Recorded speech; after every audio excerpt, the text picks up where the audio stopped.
이제 우리 중고등부 친구들이 다 기말고사 대비에 들어가서 오늘 좀 많은 친구들이 좀 결석한 것 같네요. 목사님이 당부하는 것은 항상 여러분들이 뭐 공부를 열심히 하는 것도 목사님이 강요를 하지만 무엇보다 우리가 제대로 해야 되는 것은 공부보다 더욱 성적보다 더 우월하신 우리의 하나님 아버지를 예배하는 것이고 우리를 위하여 흘리신 예수 그리스도를 묵상함으로 우리의 믿음을 지키며 우리의 기준 되시는 그 성경 말씀을 따라 살아가기를 힘쓰기 위하여 우리는 이 주일을 지켜야 하며 그다음 주님을 예배하는 것에 우리의 심려를 기울여서 우리의 마음이 다른 곳에 빼앗기지 아니하고 주님만을 바라보는 것이 우리의 삶의 영순위, 우선순위가 되기를 원합니다. 여러분들 공부하는 것도 참 중요해요. 왜냐하면 공부도 하나님을 위해서 하는 것이기 때문에 참 중요하지만 우리가 하나님을 위한다는 핑계 안에서 나의 유익과 나의 만족을 위해서 공부하는 것이 되는 게 아니라 나의 공부함을 통해서 나의 은사를 살리기 위하여서 공부하는 그 자리가 또 하나님 앞에 예배하는 자리라는 것을 기억해서 우리의 우선적인 하나님을 예배하는 것이 회복되고 그 다음에 우리들의 그 말씀 가운데 이어가는 우리의 신앙의 생활이 되기를 주님의 이름으로 축복합니다. 오늘날 많은 사람들이 오늘날 우리가 살아가는 이 세상 가운데 세상에 많은 이제 통치자들이 있죠. 우리가 살아가는 인류의 역사 가운데 수많은 인류의 국가 지도자나 왕이나 국가들이 있어 왔습니다. 여러분들이 생각하기에는 여러분들이 생각할 때 가장 뛰어난 왕, 통치자는 누가 있어요? 여러분들이 생각하기에 우리가 생각할 때 가장 뛰어난, 가장 성군이라고 표현할 수 있고 국가 지도자라고 생각하는 사람은 누가 있나요? 없어요? 자기 자신이야? 인류 역사를 통틀어서 우리가 생각하는 가장 뛰어난 이제 통치자나 국가 지도자나 왕들이 참 많습니다. 누가 있냐라고 좀 생각을 해보면은 미국의 이제 의회 해방을 일으켰던 에브라함 링컨이라든지 우리나라 조선의 역사 중에 최고의 성군이라고 말할 수 있는 세종대왕이라든지 이런 최고의 성군 또한 뛰어난 지도력을 갖고 있는 나라의 지도자가 있습니다. 반면에 우리가 알고 있는 이 세상 가운데서도 굉장히 악독한 지도자들도 굉장히 많았어요. 누가 있을까요? 우리나라 역사 가운데 연산군이라고 하는 아주 폭군이 있었고요. 또한 이 세상 가운데 가장 유명한 독재자라고 말할 수 있는 아돌프 히틀러나 스탈린 같은 아주 악독한 독재자들도 이 땅 가운데 있었어요. 우리가 살아가는 이 세상의 역사 가운데 참으로 뛰어난 지도자도 있고 왕도 있고 또한 아주 악독하고 아주 포악한 왕들도 지도자들도 있습니다. 그런데 우리가 생각할 때 그런 악독한 그 모든 것들 그 선량한 왕들이라든지 지도자라든지 또는 강력한 또한 포악 가운데 백성들을 다스렸던 독재자라든지 왕이라든지 국군이라든지 뭐 이런 여러의 국가 지도자들이 많은데 그런 지도자들 우리가 생각하는 이 세상의 국가 지도자들이나 또한 정치가들이나 또한 왕들이나 이런 사람들은 하나같이 어떤 논리로 이 세상을 다스렸냐면 힘의 논리, 돈의 논리, 권력의 논리로 폭력으로서 이 세상을 다스리는 것이 바로 오늘날 살아가는 이 세상의 독재자들이고 또한 국가 지도자들이고 정치체제고 인류 역사 가운데 등장한 수많은 왕들이 이런 힘의 논리, 돈의 논리, 권력의 논리로 백성들을 다스리고 또한 통치하고 억압을 했었어요. 그런데 그런 역사 가운데 우리가 그런 거는 옛날의 일이죠 라고 생각할 수 있는데 오늘날 우리가 살아가는 이 세상에서도 우리 삶 가운데 나타나는 우리를 지배하고 있는 악독한 것들, 우리를 억누르고 있고 우리를 압제하고 있고 우리를 속박하고 있는 여러 가지 우리의 인생의 지도자들이 있는 것 같아요. 여러분들은 무엇 때문에 이 땅 가운데서 살아가고 누구의 영향력을 받고 누구의 통치를 받고 있나요? 많은 사람들이 성적의 노예가 돼서 살아가죠. 또한 돈의 노예가 되고, 또한 타인의 평가에 노출되어서 그것이 나의 삶의 전부라고 평가하고 또한 진단하는 우리 안에 있는 다른 왕들이 존재하고 있어요. 이런 것처럼 인류의 역사뿐만 아니라 내 삶 가운데에서도 이런 우리의 삶을 만족시키지 못하고 오히려 우리를 불안에 떨게 만들고 우리를 아프게 하고 고민에 떨게 하고 있는 수많은 지도자들이 있습니다. 그리고 그 수많은 우리의 삶에 영향력을 끼치는 요소들이 너무나 많이 있어요. 그런데 오늘 우리가 읽은 이 말씀 가운데 그런 것들이 우리의 삶을 주도하고 우리 삶 가운데 영향력을 끼치는 것이 아니라 바로 우리 가운데 임한 공의로서 다스릴 진정한 왕이 우리 가운데 있다라고 하는 메시지가 바로 오늘 우리가 읽은 고린도전서 15장 20절부터 28절까지의 말씀과 또한 두 번째로 읽었던 우리가 이사야 32장 1절부터 4절까지의 말씀을 이제 다루고 있습니다.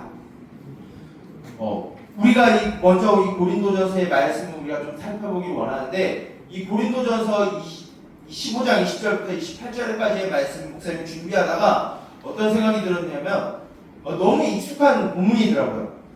이제 예전에 설교를 좀 살펴보니까 이 본문이 이 고린도전서 15장 20절부터 28절까지의 말씀을 최근에 우리가 다뤘어요. 언제였냐면 우리 부활절에 이 말씀을 다뤘어요. 왜냐하면 고린도전서 15장은 전체적으로 부활에 대한 말씀을 전하고 있기 때문에 고린도전서 15장의 말씀 가운데 우리 부활절에서 이 본문을 동일하게 다뤘는데 오늘은 부활에 대한 포커스보다도 우리에게 왕으로서 어떻게 임하셨는지에 대해서 살펴보기 위해 오늘은 또 고린도전서 다른 의미로 다른 주제를 통해서 우리 고린도전서 15장 20절부터 28절까지의 말씀을 먼저 살펴보길 원합니다. 우리가 이 말씀을 살펴볼 때 먼저 전체적인 배경 가운데 고린도전서 15장에 나오는 이 부활에 대한 의미를 우리가 다시 되새겨가면서 이 말씀을 좀 살펴보았으면 좋겠어요. 여러분은 부활은 어떤 의미가 있냐면 그냥 단순히 육체적으로 죽었다가 다시 살아났다라고 하는 그런 기적적인 부분만 있는 것이 아니라 그것을 넘어서 더 우리에게 주시는 더 위대한 교훈이 있는데 그것은 무엇이냐면 우리가 죄 가운데 죽었고 예수님의 부활로 말미암아 영원한 생명을 얻었다라고 하는 것이 부활의 소중한 가치예요. 근데 그 부활이 우리들에게 또 주는 교훈은 무엇이냐면 이제 더 이상 죄의 속박 아래 살아가는 것이 아니라 십자가로부터 십자가의 죽으심 이후에 다시 살아나신 예수님께서 죄와 사망의 권세를 깨뜨리시고 진정한 이 모든 만물의 왕이시고 우리의 왕이 되셨음을 선포하는 행위가 바로 다시 돌무덤에서 일어나셔서 부활하신 사건이 바로 이 부활의 사건이 바로 우리들에게 가르쳐주시는 예수님이 우리의 왕 되셨다라고 하는 사건을 보여주고 있어요. 우리가 이런 메시지 가운데 우리의 진정한 왕이 누구인가를 좀 살펴보았으면 좋겠어요. 우리가 계속해서 살아가고 있는 삶 가운데 여전히 돈이 우리의 우상이 되고 학벌이 우상이 되고 다른 사람에게 인정받는 것이 여전히 나의 삶에 영향력을 주고 있다라고 하면은 우리 안에 아직은 예수님의 그 통치가 우리 안에 있지 않은 거예요. 우리가 예수님을 믿는다라고 하면 우리 안에 무엇이 있어야 되냐면 예수님의 통치가 있어야 돼요. 다스림이 있어야 돼요. 그냥 교회만 왔다 갔다 하는 것이 그냥 예수님을 믿는 게 아니에요. 우리 가운데 예수님을 믿는 것은 무엇이냐면 공의로서 다스리시는 그 하나님 예수님께서 우리의 삶 속에서 영향력이 나타나는 거예요.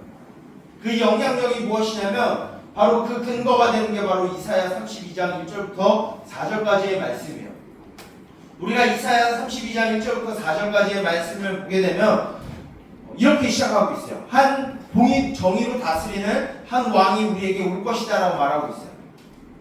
즉 고린도전서와 연계시켜서 보게 되면 어떤 의미를 갖고 있냐면 다시 부활하신 예수님이 우리에게 정의로서 다스리시는 왕으로 우리에게 오셨다라고 가르쳐주고 있어요. 여러분들 왕은 어떤 일을 하고 있는지 여러분들 혹시 알고 있나요? 아마 익숙하지 않을 거예요. 왜 그러냐면 오늘 우리가 살아가는 이 세상은 왕이 다스리는 세상이 아니라 무슨 어떤 정치 체계를 갖고 있는 나라죠? 우리가 살아가고 있는 대한민국 땅이 민주주의로서 투표를 통해서 선거를 통해서 한 나라의 대표자를 뽑고 그 사람이 한 나라를 운영하고 백성들을 보살피는 이 민주적인 이 국가 체계를 갖고 있어요. 이런 이런 시대를 살게 되면 왕이 어떤 존재인지 우리가 잘 모를 수가 있어요. 왕은 어떤 존재라고 하냐면 우리가 좀 생각해 볼 때는 왕이라는 직분을 갖고 있는 것은 크게 세 가지의 우리가 의미를 다룰 수 있어요. 우리에게 주시는 그 왕의 의미는 먼저 우리를 모든 죄와 사망으로부터 우리를 보호하시는 역할을 하고 있어요. 두 번째는 무엇이냐면 우리의 필요를 공급하시는 왕으로서 우리에게 오고 있어요. 세 번째는 무엇이냐면 우리를 말씀으로써 선과 악을 판단하시고 모든 것을 다스리시고 재판하시는 의미로서 왕이 있어요. 바로 예수님이 정의로 다스리시는 왕으로서 부활하신 그 주님이 모든 죄와 사망의 권세를 깨뜨리시고 우리에게 왕이 되셨다라고 하는 것은 우리를 모든 죄로부터 지키시는 일을 하고 계세요. 두 번째는 우리의 필요를 하시고 우리에게 모든 것을 채워주시는 은혜가 있어요. 또한 우리를 말씀으로써 다스리시고 재판하시는 은혜가 있습니다. 이것이 좀 어떻게 보면 어려울 수 있는데 좀 차근차근 좀 살펴보기를 원해요. 우리가 때로는 살아갈 때 수많은 환난과 또한 고통과 아픔이 우리들에게 다가올 수 있는데 이것을 주님이 지키신다라는 거예요. 이 지키신다라는 것은 그 일이 우리들에게 오지 않는다라는 게 아니라 그 일 가운데 우리를 포기하지 아니하신다라는 의미를 가지고 있어요. 우리가 이사야 말씀을 볼 때 이 이사야 3절부터 4절까지에 어떤 일이 일어나게 되냐면 이 진정으로 정의로 다스리시는 왕이 우리 가운데 왔을 때 거센 풍과 바람이 우리들에게 미치고 또한 가물어 메마른 땅 가운데 비를 내리시고 시냇물을 흐르게 하시는 일을 하신다라고 말씀 가운데 이사야 말씀 가운데 기록이 되어 있어요. 이것은 무엇이냐면 환난과 고통 가운데 우리가 환난과 고통을 당하지 않는다는 의미가 아니라 그 환난과 고통 가운데서 우리를 지키시는 왕의 신분으로서 우리와 함께 하신다는 걸 의미해요. PPT 제가 넘길게요. 네, 그리고 메마르고 갈라진 땅 가운데 단비와 시냇물을 내린다라는 의미는 무엇이냐면 우리의 필요와 우리의 갈증과 우리의 결핍 가운데 주께서 주시는 그 은혜를 우리에게 주심으로 우리가 이 세상이 주지 못하는 그 안락함, 그 위로와 평화가 우리 가운데 주신다라는 거예요. 그래서 우리 가운데 그 은혜를 체험하게 되면은 우리는 더 이상 이 세상의 돈과 성적과 사람들에게 주어지는 평가 안에서 우리가 살아가는 게 아니라 우리 안에서 주어지는 그 하나님의 말씀으로 말미암아 살아간다라는 거예요. 우리는 때로는 우리가 하나님 앞에 우리가 하나님을 믿는다라고 말할 때 우리는 어떻게 보면 나 자신이 중심이 되어 살아갈 때가 너무 많아요. 무슨 의미냐면 내가 기분이 좋고 나의 감정에 따라서 내게 좋은 일이 펼쳐지면 나 참 믿음이 좋은 것 같다, 하나님이 나와 함께 하시는 것 같다라고 착각하는 경우가 있어요. 그런데 우리가 그럴 때만 우리의 믿음이 확정되는 게 아니라 하나님이 우리를 다스릴 때는 무엇을 가지고 다스리시냐면 말씀을 가지고 다스리신다는 것을 말하고 있어요. 다시 한번 우리가 이사야의 말씀을 돌이켜보면은 한 왕이 정의로서 다스린다라고 하는 이 정의는 무언가 악한 자를 파괴하고 멸망하고 창조시키는 그런 의미로서의 정의가 아니라 이 정의는 하나님의 말씀으로 맺어진 언약을 의미하고 있어요. 그것은 무엇이냐면 우리는 하나님 앞에 무엇 하나 자랑할 수 없는 죄인인 우리이지만 우리가 갚을 수 없는 은혜로 우리를 붙잡으시고 포기하지 아니하시는 그 하나님의 거부할 수 없는 은혜로 우리를 붙잡으시는 그 은혜 덕분에 우리가 살아가는 거예요.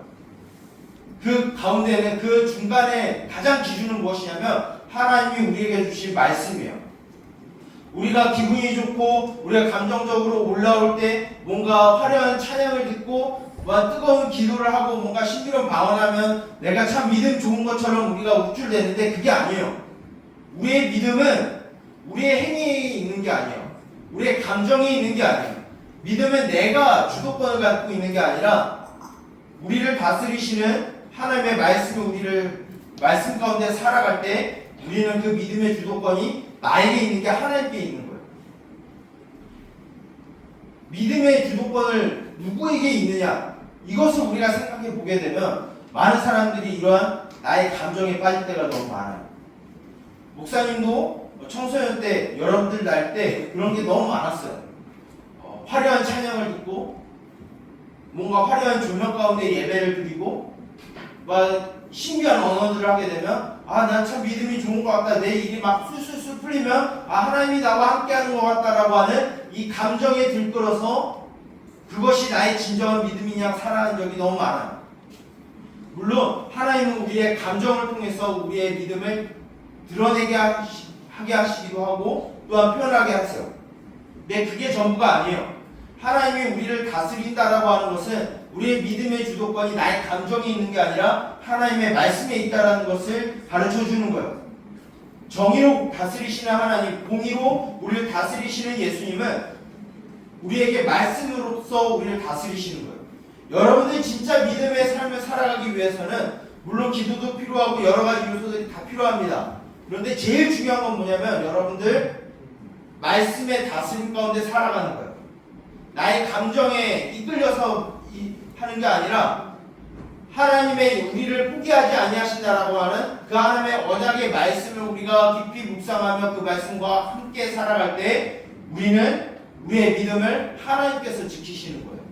아까 왕의 일 중에서 세 가지가 있다라고 했는데 무엇이 있다라고 했죠? 첫 번째, 우리를 지키시는 일을 하세요. 두 번째, 우리의 필요를 공급하시는 일을 하세요. 세 번째는 우리를 선과 악 가운데 우리를 재판하시고 교훈하시는 일을 하시는 게 바로 왕의 일이에요. 그냥 세상의 권력자들처럼 세상의 왕들처럼 힘으로써 권력으로서 우리를 억누르시는 분이 아니라 하나님의 약속의 말씀으로써 우리를 다스리시고 그 말씀을 우리에게 주심으로 말미암아 그 말씀 가운데 우리가 살아가도록 하는 게 우리의 왕 되신 예수님의 통치 방법이에요. 여러분들은 누구의 영향력을 받고 누구의 통치를 받고 누구로부터 공급받는 우리의 힘을 공급받는 삶을 살아가고 있나요? 우리가 예수님을 믿는다라고 말하면 그냥 말뿐만이 아니라 우리는 말씀의 다스림 가운데 살아가야 돼요.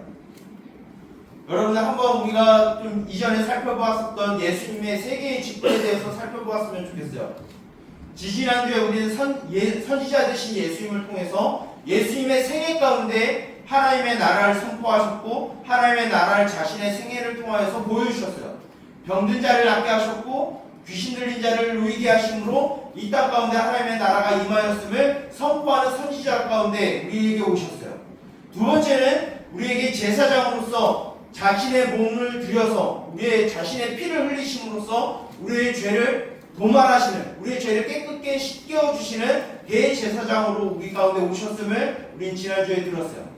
마지막으로 우리에게 오시는 이 왕 되신 주님은 부활하심으로 말미암아 더 이상 우리가 죄와 사망에 속박되어 있는 자들도 아니고 세상에 허탄하고 가치 없는 허무한 것에 우리가 빠지게 하는 게 아니라 우리에게 진정한 평화와 진정한 위로를 주시고 교훈을 주시는 삶의 소망을 주시는 왕으로서 우리를 지키시는 분으로 우리에게 오셨음을 말씀을 통해서 가르쳐 주셨어요. 여러분들은 누구의 다스림, 다시 한번 여러분들을 물어보고 싶어요. 여러분은 누구의 다스림을 받고 있나요? 여러분은 누구의 영향력을 받고 살아가고 있나요? 누구로부터 여러분들의 살아갈 힘과 소망을 공급받고 살아가고 있나요? 혹시 돈은 아닌가요? 혹시 성적은 아니에요? 앞으로 내가 가야 될 대학이 내 삶을 좌우하는 그런 도구가 된다고 생각하지 않나요? 또는 주변에 있는 사람들이 평가하는 그 평가의 기준이 나를 살게 하고 나의 소망이 되고 나의 미래가 된다라고 혹시 생각하고 있나요? 우리는 그런 삶을 살아가고 있다면 좀 우리의 마음을 돌이킬 필요가 있어요. 말씀의 통치를 받고 말씀 가운데 살아가고 우리를 포기하지 아니하시는 그 하나님의 언약 가운데 여러분들이 살아가기를 원합니다. 우리가 그런 말씀 가운데 우리 말씀을 묵상하며 살아갈 때 우리는 어려울 때나 또한 의심이 들 때나 또한 눈물을 흘릴 때나 그 말씀이 우리 가운데 역사한다라고 하면 우리는 진정한 믿음 가운데 살아갈 수 있을 거라고 다짐합니다. 여러분들이 그런 이제 새롭게 시작하는 일주일 가운데 여러분들이 이 말씀의 다스림을 받고 살아갔으면 좋겠어요. 매일매일 아침마다 여러분들 스마트폰 가지고 목사님도 뭐 자유롭진 않지만 아침마다 인스타 보거나 유튜브 보거나 이런 걸로 이제 끝나는 게 아니라 아침에 학교 갈 때 또한 일어났을 때 여러분 성경 어플을 통해서 뜨는 그 말씀 구절 하나하나를 아침에 일어났을 때 보고 자기 전에 묵상하길 원해요. 그리고 그 말씀을 가지고 기도하고 하루를 시작하고 하루를 마무리하는 그 하나님의 다스림 가운데 예수님의 말씀을 통한 다스림 가운데 살아가는 목사님과 여러분들이 되길 원해요. 예수님을 믿는다라고 하는 건 말뿐인 것이 아니에요. 말씀 가운데 살아가는 거예요. 말씀의 다스림을 받고 말씀의 통치함을 받는 삶을 살아가는 거예요. 우리가 그런 삶을 살아갈 때 우리는 세상과 다른 삶을 살아가게 될 것이고 우리는 하나님의 나라를 경험하게 될 것이에요. 이 말씀을 전하고 있는 목사님조차도 무언가 여러분들한테 자랑할 게 있어서 도덕적으로 흠결이 없어서 말하는 것이 아니라 우리 모두가 목사님 포함해서 우리 모두가 이 말씀의 다스림을 받는 삶을 살아가기를 원하는 마음으로 이 시간 이 말씀을 나누기를 원해요. 우리는 부활을 믿어요. 부활을 믿는다라고 하는 건 다시 죽고 다시 살아난다라고 하는 그 육체적인 부활만을 말하는 것이 아니라 그 뒤에 더 뛰어난 우리의 다스리고 우리를 다스리시는 그 왕 되신 하나님께서 우리를 지키시고 보호하시는 그 왕 되신다라고 하는 그 의미 가운데 우리는 살아가고 있음을 다짐하며 결단하는 그 신앙의 고백이 담겨져 있는 게 부활을 믿는 거예요. 그 말씀 가운데 살아가는 목사님과 여러분들이 되기를 주님의 이름으로 축복합니다. 그래서 여러분들 이제 기말고사 대비로 바쁘고 예민하고 피곤한 삶을 살아가겠지만 여러분들 물론 열심히 공부하기도 하고 또한 여러분들 피 흘려서 또한 피를 흘린다는 건 좀 그렇지만 여러분 땀 흘려서 수고하고 애씀으로 공부하는 것 참 중요해요. 하지만 그것이 무엇을 위하는 것이냐? 하나님을 위해서 공부하는 것이 되고 하나님을 예배하는 마음으로 하나님의 말씀 가운데 그러한 삶을 여러분들이 살아가기를 원합니다. 그래서 우리가 우리의 모든 삶 가운데 하나님의 나라를 이루고 하나님의 다스림 가운데 살아가는 목사님과 여러분들이 되기를 예수님의 이름으로 축복합니다. 기도하겠습니다. 살아계신 하나님 아버지 주님 감사합니다. 참으로 보잘것없고 연약한 무익한 종이 주님의 말씀을 가지고 또 우리 함께 이 말씀을 나누었습니다. 우리가 이 땅 가운데 살아감에 있어서 세상의 영향력을 받는 것이 아니라 하나님의 말씀의 영향력을 받음으로 우리의 왕 되신 예수 그리스도의 뜻에 따라 살아가게 하여 주시옵소서. 살아계신 주님, 말로만 우리가 예수님을 사랑한다, 하나님을 믿는다 말하는 것이 아니라 하나님께서 우리에게 주신 언약의 말씀을 붙잡고 그 말씀 가운데 우리가 실천함으로써 우리를 포기하지 아니하시는 하나님과 동행함으로써 살아가는 것으로 우리의 신앙을 고백하며 실천하는 삶으로 살아가게 하여 주시옵소서. 살아계신 주님, 우리의 왕 되신 주님을 우리가 깊이 묵상하기 원합니다. 그 다스림 가운데 그 말씀 가운데 우리가 살아가게 하여 주시옵소서. 그리하여 다시 오시는 그날까지 우리가 주님의 다스림 가운데 살아가게 하여 주시고 우리가 죽는 그날까지 주님 앞으로 서는 그날까지 우리의 말씀 가운데 살아가며 또한 주님의 나라를 확장하는 삶이 되게 하여 주시옵소서. 다시 시작되는 일주일 가운데 또한 기말고사 대비로 바쁘고 분주한 삶을 살아가는 우리들에게 주님의 말씀이 우리의 삶에 영향력이 있게 하여 주시고 세상의 다른 곳에 우리의 마음을 빼앗겨 우리의 욕심과 우리의 쾌락과 우리의 만족을 위하여 살아가는 것이 아니라 우리를 사랑하시는 예수 그리스도의 그 다스림을 의지함으로 살아가게 하여 주시옵소서. 우리의 모든 삶의 일정 가운데서 함께하여 주시고 우리가 공부하는 그 모든 순간순간까지도 주께서 함께하여 주시고 그 모든 순간 가운데 주께서 개입하여 주시옵소서. 우리의 예배를 받으시는 우리 주 예수 그리스도의 이름으로 기도드립니다. 아멘.